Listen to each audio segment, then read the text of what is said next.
Hey, how are you? I'm SliceofOtaku, and in the last video, we questioned Pearl and her somewhat strange fighting style. But in this video, I want to talk about Pearls in general because although Pearl's personal history seems to be rather fascinating, I think in order to properly understand a character, we must understand their background, even if they themselves don't.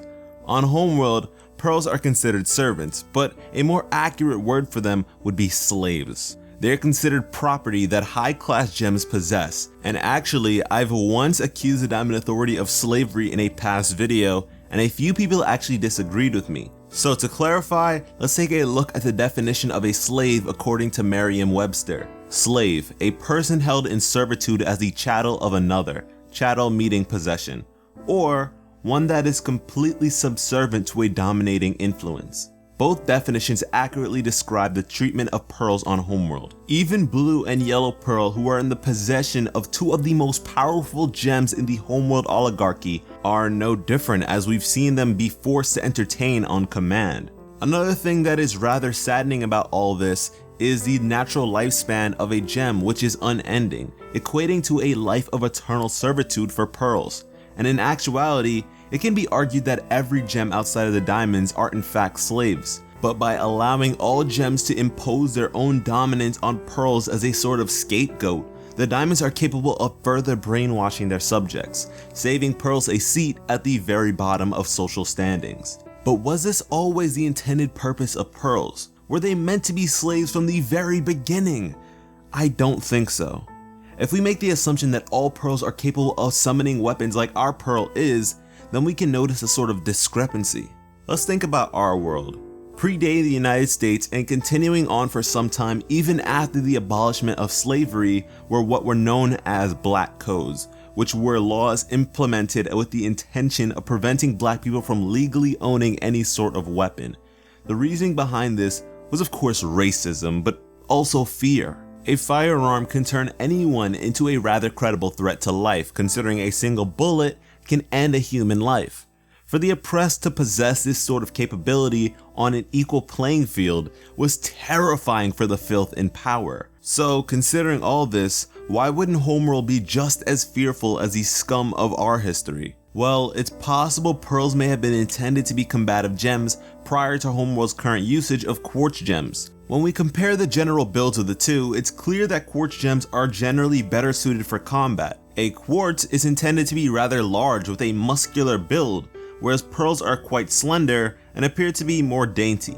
Also, if regeneration speeds are standard across gem types, the time it takes a pearl to regenerate is far longer than the time it takes an amethyst to regenerate, which could make pearls a liability in combat. It seems like pearls are sort of like an older model that has since been retired of their original duties.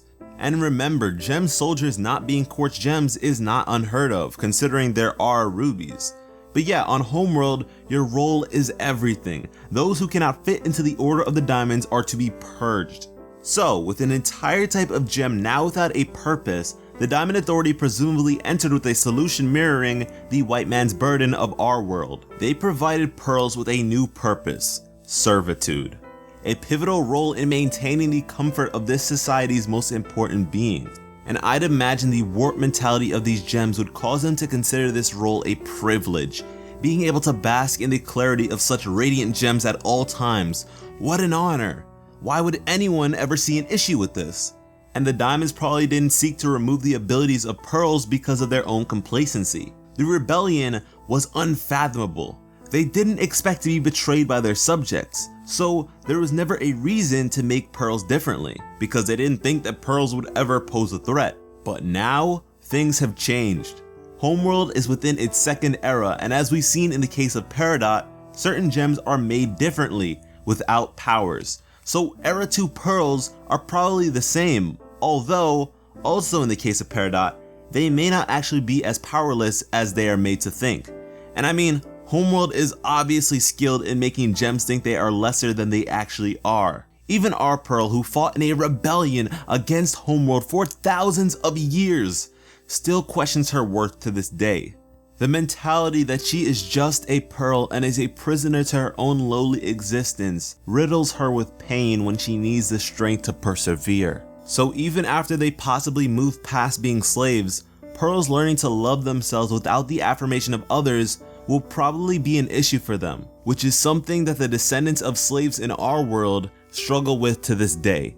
And personally, the realization of all of this, even if they are merely just parallels at the end of the day, made me appreciate and connect with Pearl a lot more and made me ultimately really love her.